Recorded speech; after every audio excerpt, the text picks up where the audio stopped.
E bem-vinda, Jade Piaia! Tá, liga o áudio, vamos lá, tá com o áudio? Oi, pessoal! Perfeito, deixa eu só desligar aqui o nome do Nardi antes que me deem bronca. Pronto, desliguei, gente. Não briguem comigo. Dessa vez eu fui razoavelmente rápido. Eu tive que parar aqui o vídeo da transmissão, mas acho que isso não é um problema, né? Por conta do áudio. Não. É até melhor que você fique só no Zoom com a gente agora, porque fica mais sincronizado e não dá eco também. Bem-vinda, Jade. Eu vou fazer a sua breve apresentação. Só antes de fazer a sua apresentação, eu gostaria de um auxílio seu. Como eu pronuncio esse sobrenome alemão? Piaia. Não, da tipografia. Meu sobrenome. Ah! Enes. Alguns falam Reines, mas eu escuto deles Enes. Obrigado, muito obrigado. Isso. Então vamos lá. A tipografia Enes foi fundada pelos irmãos imigrantes alemães Heinrich e Theodor Enes em 1891 em São Paulo e passou por 3 gerações até o seu encerramento em 1992. Os resultados de pesquisa aqui compartilhados cobrem parte dos impressos dessa oficina, que inclui publicações dirigidas às comunidades imigrantes em diferentes idiomas, com ênfase no repertório tipográfico contido no espécime de tipos e vinhetas, nas fontes identificadas e na relação com as fundições europeias que fazem parte da memória gráfica paulistana. Bem-vinda mais uma vez, Jade. Por favor, o microfone agora é seu. Só peço para que você se apresente para o nosso público e pode mandar bala. Se quiser compartilhar, já está compartilhando? Ok, lindo. Estou compartilhando. Minha câmera deu uma travadinha aqui, não sei se vocês estão me vendo agora. Não mais, mas diga aí, conta pra gente. Quem é a Jade? Maravilha. Bom, muito obrigada, Tony. Muito obrigada a todos da organização do Dia Tipo pelo convite. Estou extremamente feliz e honrada em apresentar para vocês aí um pouco do meu trabalho. Meu nome é Jade. Atualmente eu sou pesquisadora de pós-doutorado no Lab Visual, é o laboratório de design visual da Faculdade de Arquitetura e Urbanismo da USP. Eu vou apresentar, então, parte dos resultados obtidos com essa pesquisa, né, que o Tony falou aí no início, que ainda está em andamento, né, e é uma pesquisa supervisionada pela professora Priscila Farias, a quem eu agradeço todo o apoio, né, recebido durante essa jornada. Então, a Priscila Farias, se por acaso alguém não conhece, acredito que todos conheçam, ela é professora associada e coordenadora do Lab Visual na FAO, USP. Então, o que eu vou mostrar é um pouco dos tipos e vinhetas da tipografia Enes. Então, como o Tony adiantou aí, né, a companhia foi fundada pelos irmãos Heinrich e Theodor Enes em 1891. Os irmãos Enes, eles chegaram na Argentina. Eles tinham por volta de 20 anos de idade, né, eles vieram de Bremen, na Alemanha, no ano de 1888. E um pouco depois, eles vieram para o Brasil. Essa pesquisa, ela teve o objetivo de cobrir o repertório tipográfico dessa oficina. Ela tem, né, esse objetivo. Investigar suas origens, influências durante essa trajetória centenária. A empresa durou até 1992.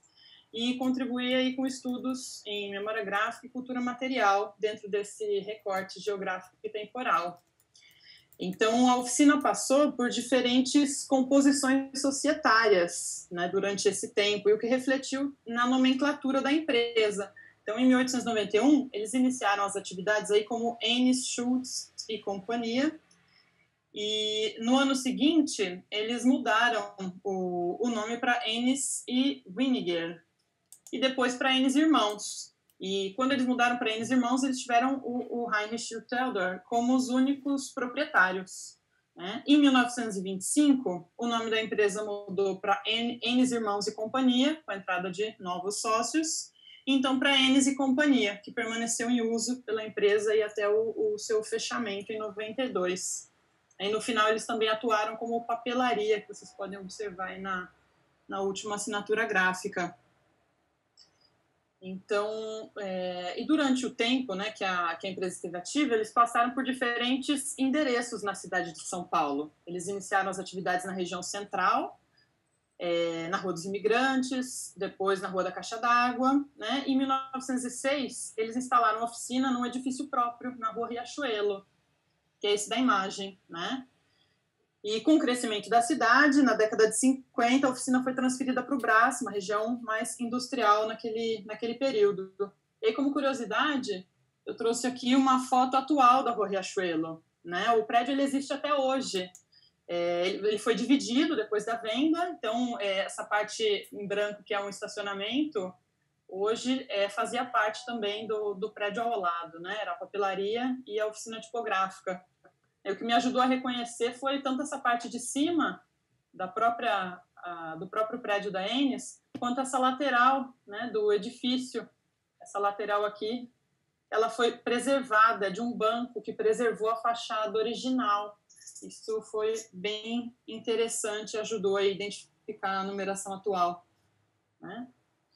E algumas reportagens, fotografias e também depoimentos do senhor Valdemar Enes, que foi o último proprietário da empresa, né?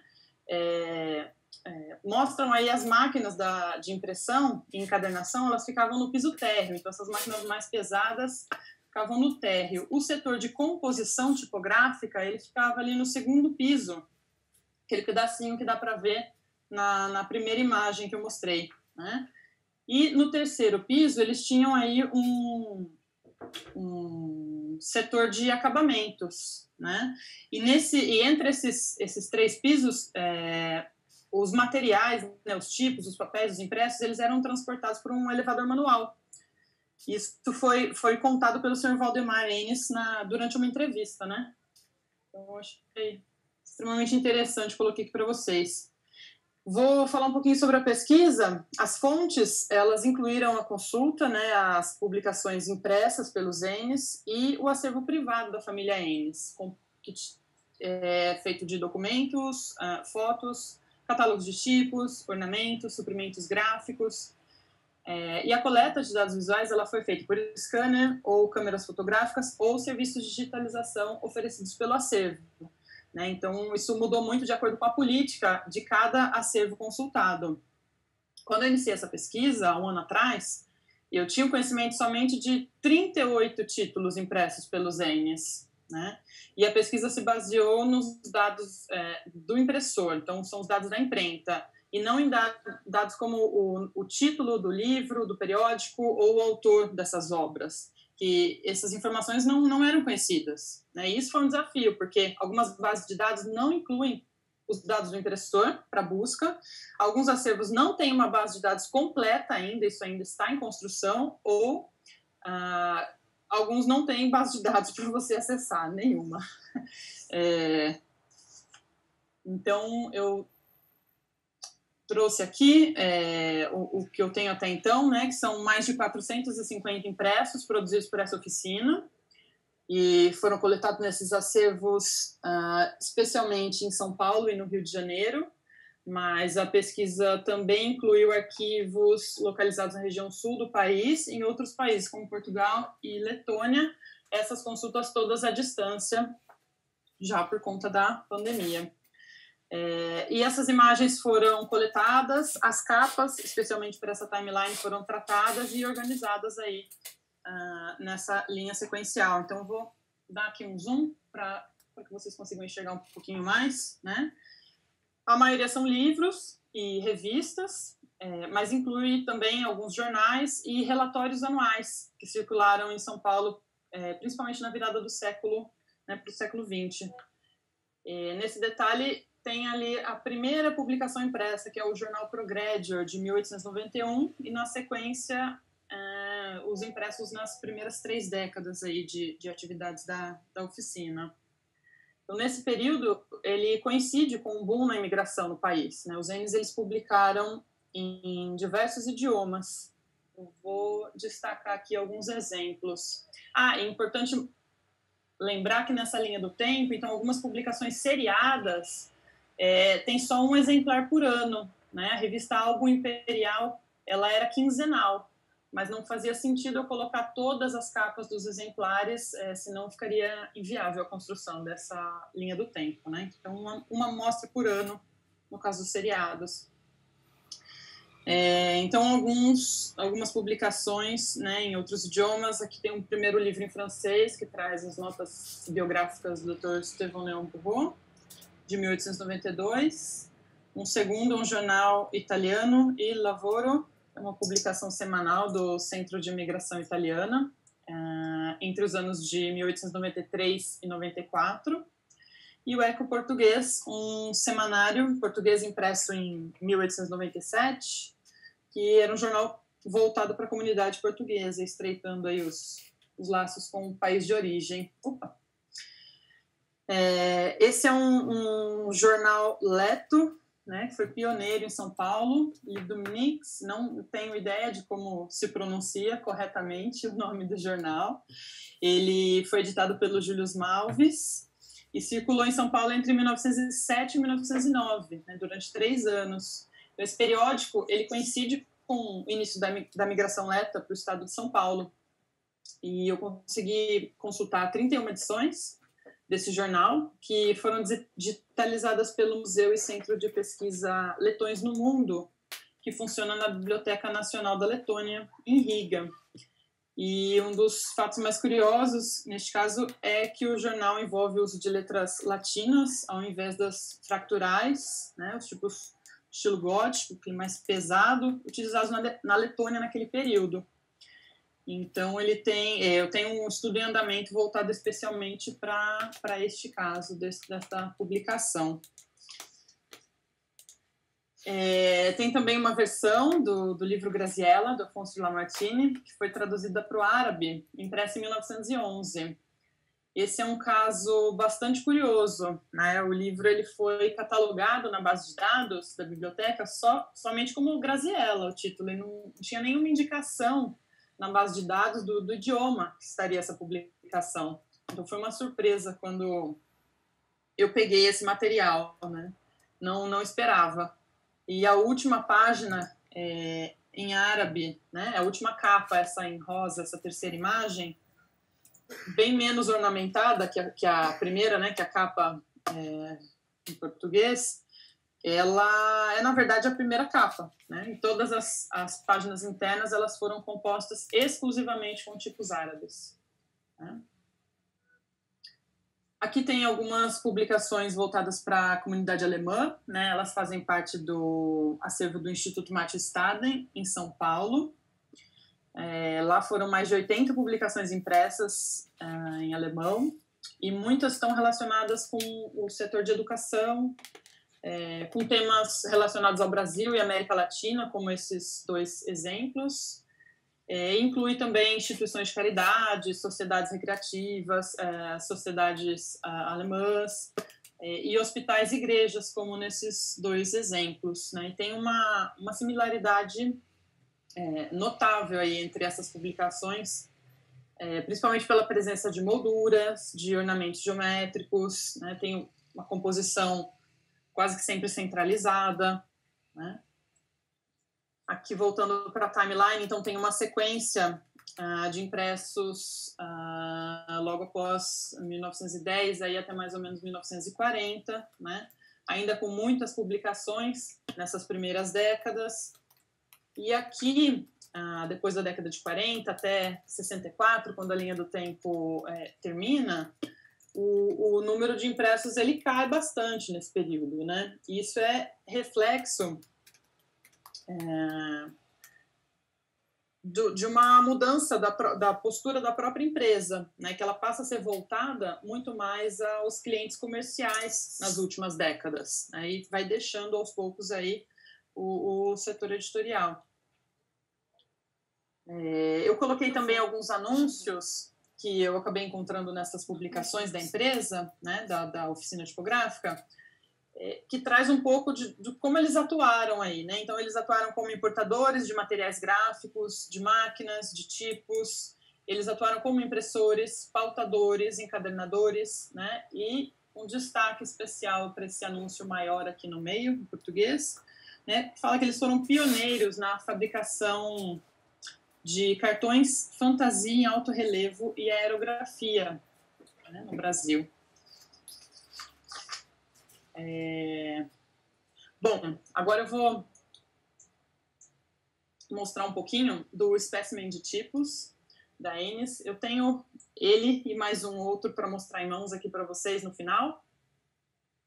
Mas aqui na apresentação acho que dá até para visualizar melhor, né? Então, o espécimen de tipos da Enis, ele foi cedido pela família Enis para essa pesquisa. Ele não tem data, mas ele inclui tipos aí do finalzinho do século XIX até lançamentos em 1935. Tá? Então, dá para entender mais ou menos quando ele foi impresso, né? Próximo aí da década de 30. Tem algumas marcas de atualização, então tem algumas páginas mais novas, que a gente percebe por ter papel mais claro e por ter também a numeração que envolve números e letras, né? Então elas foram adicionadas mesmo. E algumas partes coladas por cima de outras letras, né? Então uma atualização aí no catálogo de fontes. Ele tem um formato de catálogo, 15 por 22,5, 60 páginas, e ele traz amostras de 351 fontes, considerando aí os diferentes pesos e tamanhos, com 13 fontes em madeira e 3 faces de números. Então, aqui nessa imagem do meio são as fontes de metal, e essa página 40, a letra BR, é um tipo de madeira, em um tamanho grande. Dá até para ver a marca dos outros tipos de madeira na página de trás, pela gordura da tinta. Ele tem também 35 linhas divisoras, né, os fios, tem 6 fundos, 22 mãos e 5 emblemas ou vinhetas, né? Então, um esforço foi feito no sentido de investigar as origens dessas fontes também. Então, será que elas teriam realmente vindo de fundidoras alemãs, né? E quais seriam elas? Quais seriam esses principais fornecedores de tipos para os Enis, né? Então, isso incluiu aí a pesquisa em espécimes de tipos. Especialmente nesse caso, dessa pesquisa, esse espécimen da Bertholdi, ele foi consultado em mãos, com amostras de tipos modernos, datados aí logo da virada, né, do século XIX para o XX, início do século XX mesmo. Então, esse espécimen, ele pertence ao acervo da família Enis e foi gentilmente cedido aí para pesquisa. E é um forte indicativo da relação entre os Enis e essa fundidora alemã, né? Então, o primeiro ponto de partida aí para a pesquisa. Ele é um livro grande, fisicamente, né? Bem maior que o catálogo, e tem mais de 400 páginas. Então, aqui dá para entender um pouquinho dessa diferença de tamanho, né? Entre os dois catálogos que eu trabalhei. Aqui nessa amostra da página da Bloch, né, da fonte Bloch. Então, as páginas na esquerda, né, ou os recortes, né, no lado esquerdo são sempre os da Bertholdi, e do lado direito são sempre os do espécimen da Enis. Então, algumas comparações visuais, primeiro, igual nesse slide, né, só de colocar lado a lado, né, que foram feitas para filtrar esse quantitativo de possibilidades, que a hora que você começa, são muitas as possibilidades. E aí, com acesso à imagem das páginas dos espécimes digitalizadas em alta resolução, então foi feita uma comparação aí entre as amostras, né, o que seguiu os procedimentos metodológicos propostos pela pesquisadora Isabela Aragão, que ela mostra na tese dela, publicada em 2016 pela FAO. Aqui tem um detalhe, né, do que foi aplicado para checar todos os tamanhos. Então, corpo 12, corpo 20, corpo 36 do espécimen da Enis foram comparados aos mesmos corpos no espécimen da Bertholdi, né? Então, as imagens elas foram colocadas em camadas diferentes no Photoshop, com tamanho original, resolução similar, e com diferentes níveis de opacidade. Então, a gente conseguia visualizar a mesma letra nos dois originais, e as partes coincidentes, elas ficam mais escuras, né, ao sobrepor as imagens. Então, a gente consegue perceber aí se trata exatamente do mesmo formato, né, do mesmo desenho de letra, ou se tem alguma diferença. Então, foi importante fazer um comparativo aí com o maior número de caracteres encontrados. Aqui tem um exemplo da fonte Alexandra, que é uma fonte em duas cores, né, que tem contorno e preenchimento. Então, nesse caso, por conta de uma qualidade de imagem, eu acabei trabalhando com o contorno da fonte da Bertholdi para conferir tanto contorno e preenchimento da versão do espécimen da Anis, né? E o fato dos Anis terem mantido o nome das fontes no espécimen ajudou muito nesse primeiro filtro, né? Então dá para fazer uma pesquisa pelo nome da fonte. Foi um luxo, considerando que os espécimens traziam apenas um código, né? E o mesmo processo foi aplicado, né, para tentar confirmar outras similaridades entre todas as fontes que eu encontrei no espécimen da Anis. Então, eu vou destacar alguns resultados aqui. Um deles é essa fonte ornamentada Franklin, e aqui embaixo essa mais extravagante, a Lorley, de 1896. Aqui tem um exemplo das iniciais, Brevier, que tem até o comparativo aqui do lado direito, né? Então, também tem preenchimento e contorno, né? Também são fontes em duas cores. E aí, no espécimen da Anis, eles separaram essas duas cores, deixaram isso bem claro, né? Então, tem 2As, 2Bs, 2Cs, para entender aí como que o tipo é formado, né? Por essas duas camadas. E as iniciais Rococo, aqui embaixo, na linha de baixo. Em alguns casos, tinha uma certa diferença de qualidade de impressão. Vou até falar isso nesse slide aqui pelo seguinte. O material da Bertholdi ele foi impresso em papel couché, né? E o material da Anis ele foi impresso num papel poroso, né? Um papel mais no estilo sulfite. E, provavelmente, pelo todo o histórico que eu observei das publicações, esses tipos não chegaram aqui na década de 30. Eles chegaram, já tem registros nos impressos por volta de 1902 e 3 de algumas fontes. Em 1906 já tem muitas faces desse espécimen nos impressos da Anis. Então, se eles imprimiram esse espécimen na década de 30... né, com certeza esses tipos já estavam há muitos anos em uso, né? Então, principalmente nessas que têm linhas extremamente finas, né? O comparativo deu um resultado excelente, trata-se assim, da mesma face, mas eu tive certeza disso quando eu comparei as amostras desses tipos de 1906 e 1907 impressas em papel couché com esse material da Bertholdi também em papel couché. A qualidade de impressão é outra. Então, isso acaba interferindo também. É muito sutil isso, mas acaba interferindo. Bom, tem aqui exemplos da fonte que a Bertholdi chamou de aviso cursive, né? E os Anis chamaram de grifo grotesque magro e a versão meio preto, mas pelo comparativo, enfim, se trata exatamente da mesma face, do mesmo desenho. A fonte Corina, de 1904. A Secession, a versão de 1901, regular, vamos dizer assim, a versão meio preto, de 1903.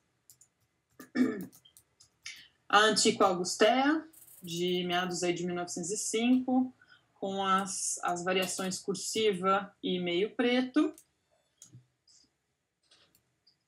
A Latim, serifada, né, e meio preto. A Moderne, as versais modernas, né, que aqui na amostra da Anis não tem as ligaturas, mas extremamente ricas, né, e elas aparecem nas publicações.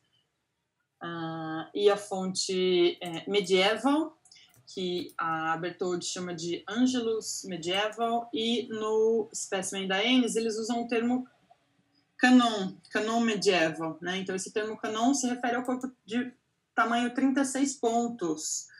Então ele tem um design de face extremamente similar ao corpo 36 da Angelus.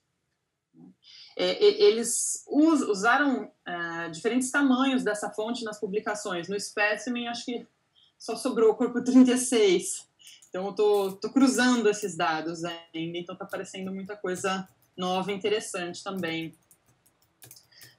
Egipciene meio preto, né? Então, somente caixa alta, que eles usavam aí para os nomes dos meses, dos calendários. O Sr. Valdemar me contou que eles faziam muitos calendários. E a Schmalfette Egipciene, né? Que o design ele não é originalmente da Bertoldi, mas eles comercializavam, que quando é o design original, eles colocam essa menção na Bertoldi, né, no specimen, e 3 tamanhos da Moderne Egipcienne Black. Algumas manuscritas, então a Romana, de 1898, a Imperial, de 1901,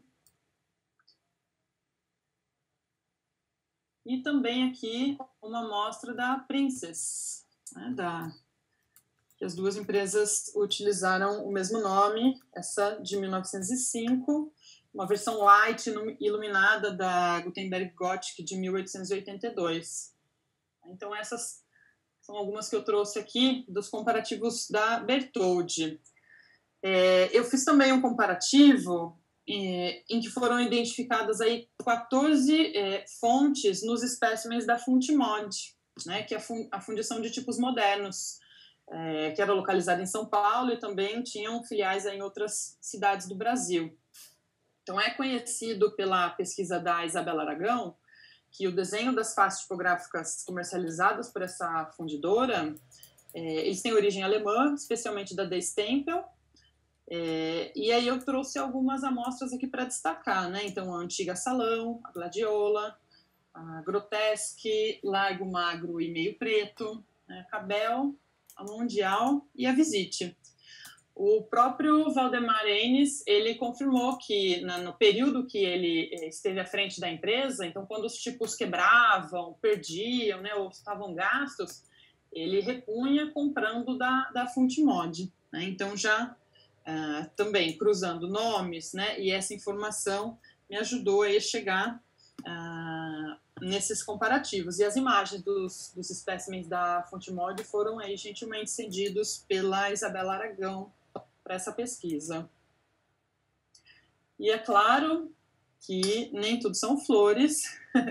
Tem aqui algumas amostras de comparativos insatisfatórios, né? Então, elas mostram pequenas diferenças, e essas diferenças, muitas vezes, elas acontecem em um único caractere. Por isso que eu tentei comparar o máximo de exemplos que eu encontrei de cada família, de cada peso, né? De cada corpo, inclusive, para eu realmente conseguir um resultado aí. Então, quando tinha uma pequena diferença em um caractere, já me indica que essa fonte pode ter vindo aí de outras fundidoras, de outros fornecedores, enfim, não confirma que vieram exatamente desse fornecedor cujo espécime está sendo comparado. Então, essa medieval, né, Schmal medieval da Bertoldi com a medieval estreito da Enes, todas as letras eram perfeitas, assim, o R tem uma diferença grotesca na perna, né? A Hudson já tem uma diferença sutil aí, que eu teria que pegar mais amostras para comparar, né? Mas tem uma diferença de espessura, né, no caractere. Então, a Hansa tem uma diferença aí de inclinação no L. Já tentei rotacionar, né? Talvez o tipo estivesse de ponta cabeça, mas também não bateu, né? E a Memphis é uma outra versão, que não é a da Funtimod, né? Tem uma diferença aí bastante considerável de proporção e de serifas também. E eu também consegui identificar aí algumas outras fontes que talvez tenham como origem essas fundidoras que eu listei aqui, alemãs, né, italianas. Porque eu cheguei nessas informações somente por semelhança visual, né, colocando lado a lado e observando, ou pela nomenclatura. Algumas eu não tive a amostra da face original para fazer o comparativo ainda, né? Então é provável que tenha alguma similaridade, né, e que tenham vindo fontes dessas fundidoras. Então, e não somente essas, porque essas são as que eu tenho nome. Eu tenho um pacote de faces ainda que eu não tenho os nomes, né, e que eu estou procurando por semelhança visual somente, né? Então, mas da Bauschen, da própria Stempel, tem outras faces, da Emil Gersh, da própria Berthold, tem algumas faces que não estão naquele espécimen, então possivelmente eles, enfim, talvez tenham tido outro espécimen que não foi guardado, né? Que é a Felícia e a Medieval Cursive, a Shelter Gizek, a Bruder Gupta, não sei direito pronunciar esses nomes, e da Società Nebbiolo. Então, até agora, eu não consegui esses espécimens com uma qualidade suficiente para fazer esse comparativo, na resolução adequada. Mas, em todo caso, essa pesquisa ela mostrou que havia assim, uma relação entre a tipografia Ennis e as fundidoras europeias, especialmente as alemãs, né? Que fizeram, então, parte, né, dessa história da impressão em São Paulo. E aí, para concluir essa apresentação, mas depois eu vou mostrar algumas coisas para vocês aqui na câmera, então, parte desses resultados, eles estão disponibilizados na plataforma Tipografia Paulistana, né, que vocês podem acessar aí nesse link no topo. Essa plataforma, ela foi criada pela professora Priscila Farias, ela é responsável por essa plataforma, né? E ela funciona como um arquivo digital, então com coleções de imagens de tipos usadas por impressores em São Paulo entre 1827 e 1927, que corresponde aí aos primeiros 100 anos de impressão tipográfica na cidade de São Paulo. Tem informações também sobre as empresas, né, que atuaram aí com impressão, com distribuição de tipos, incluindo aí os Ennis, então tem um descritivo sobre a empresa também na plataforma. Os endereços desses fornecedores, né, eles são cadastrados, então eu coloquei ali todos os endereços, né, e os respectivos anos que a empresa funcionou em cada um desses endereços e apliquei ali o PIN no mapa de localização. Eu consegui refinar esses endereços pelo quantitativo mesmo de obras que eu encontrei nos acervos, né? Então, tem periódicos ali quinzenais que dá para você saber exatamente qual semana eles mudaram de um endereço para o outro, porque eles mudaram a assinatura. Eles assinavam todos os impressos, isso me ajudou muito. Tem também um espaço para informações sobre as pessoas que trabalhavam, né, nesse período. Então, quem são os personagens da tipografia paulistana, né? Eu consegui incluir aí os fundadores, os irmãos Ennis, dentro desse recorte. E é claro que todos devem estar se perguntando os tipos, né? Então, letras, números, sinais, ornamentos, vinhetas, molduras, né? Então, todo o material coletado, do espécime das publicações está disponível também para consulta na plataforma. Eles receberam um tratamento de acordo com o protocolo do Lab Visual, né? Então, um tratamento de contraste, né? Uma programação aí para que os caracteres fossem visualizados numa sequência lógica, né? E eles estão na plataforma. Aqui tem umas telas de miniaturas, né? E na sequência vocês conseguem ver aí as fontes que interessarem, né? E essas fontes, elas são organizadas por gavetas, por corpos, né? Então, uma gaveta corpo 6, corpo 10, e por aí vai. Bom, a apresentação está chegando ao fim.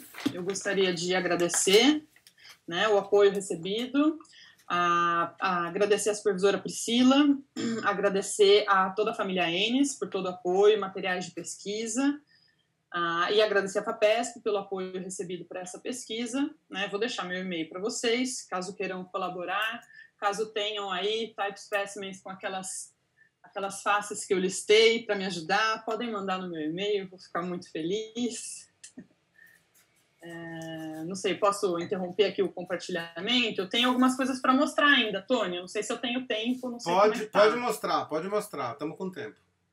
Maravilha. Vamos ver só se minha câmera volta aqui ativa, né? Ela está aparecendo ou não? Não, ainda não.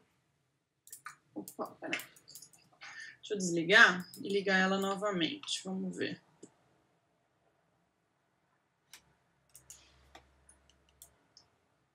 Às vezes ela aparece.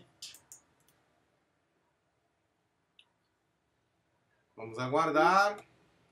Guardar um pouquinho.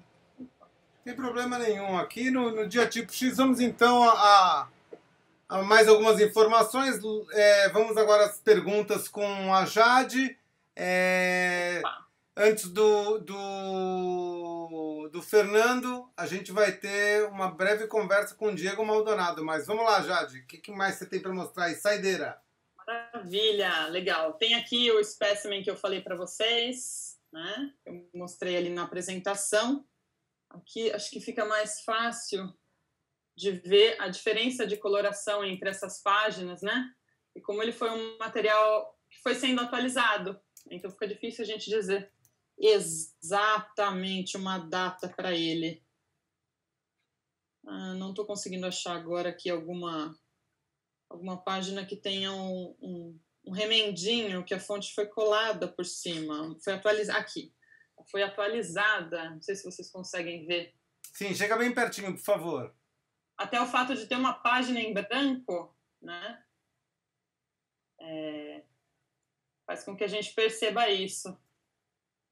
É a mesma fonte e alguns corpos foram atualizados. Então, a página anterior, por exemplo, é a 22A, né? E aí pula o verso e a 23.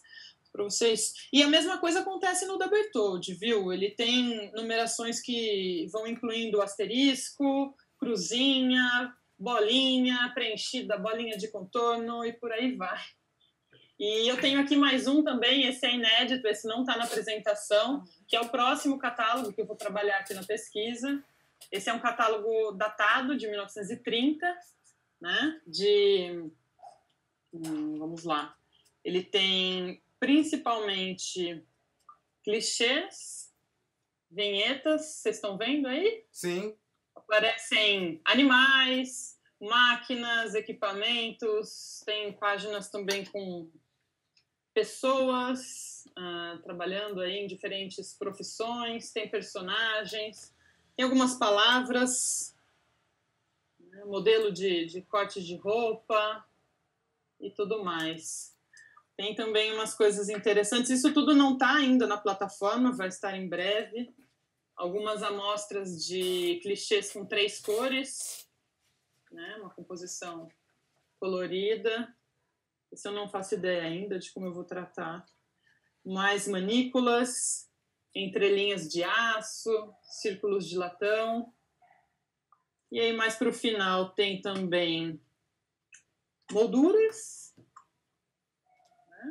E as molduras em 2 cores, eles apresentam no catálogo aqui as cores separadas. Então, o contorno do preenchimento. Então, as peças de canto, né, as ligações, as peças intermediárias, todas elas separadas. E no final, né, algo que dá para compreender um pouco mais qual era o maquinário, né? Eles têm aqui máquinas que eles revendiam. Eles eram representantes de empresas europeias que produziam máquinas gráficas, né? Então, máquinas de costura, máquinas de grampo. Aqui são peças de uma máquina de grampo todas separadas, né? Então, tem um código ao lado das peças e a pessoa poderia encomendar somente a peça que deu problema aí na máquina de grampear, né?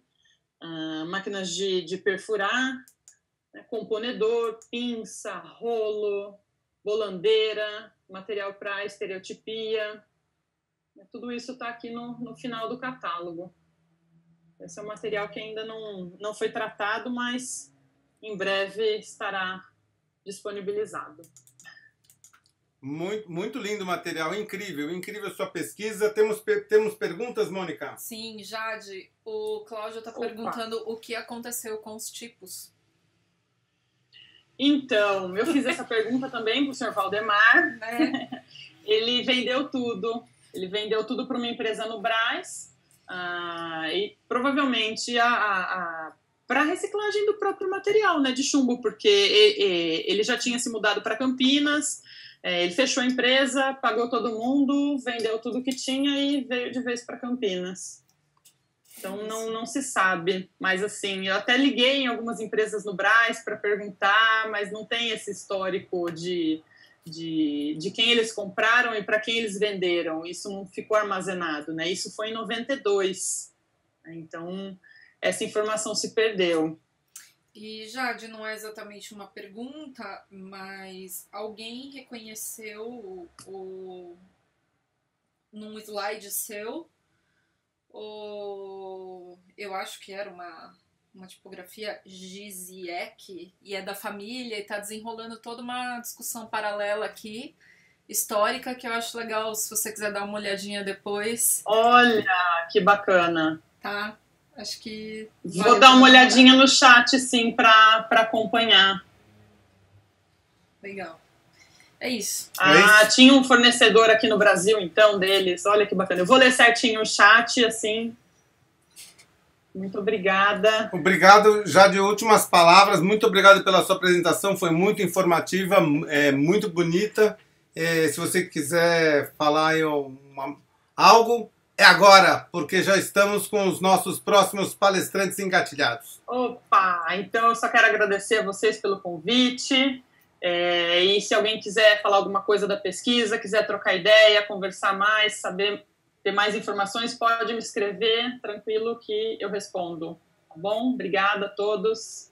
Um beijo e até a próxima. Beijo, beijo. Você se desliga aí, eu não desligo ninguém, o pessoal já deve ter se acostumado. Pode deixar.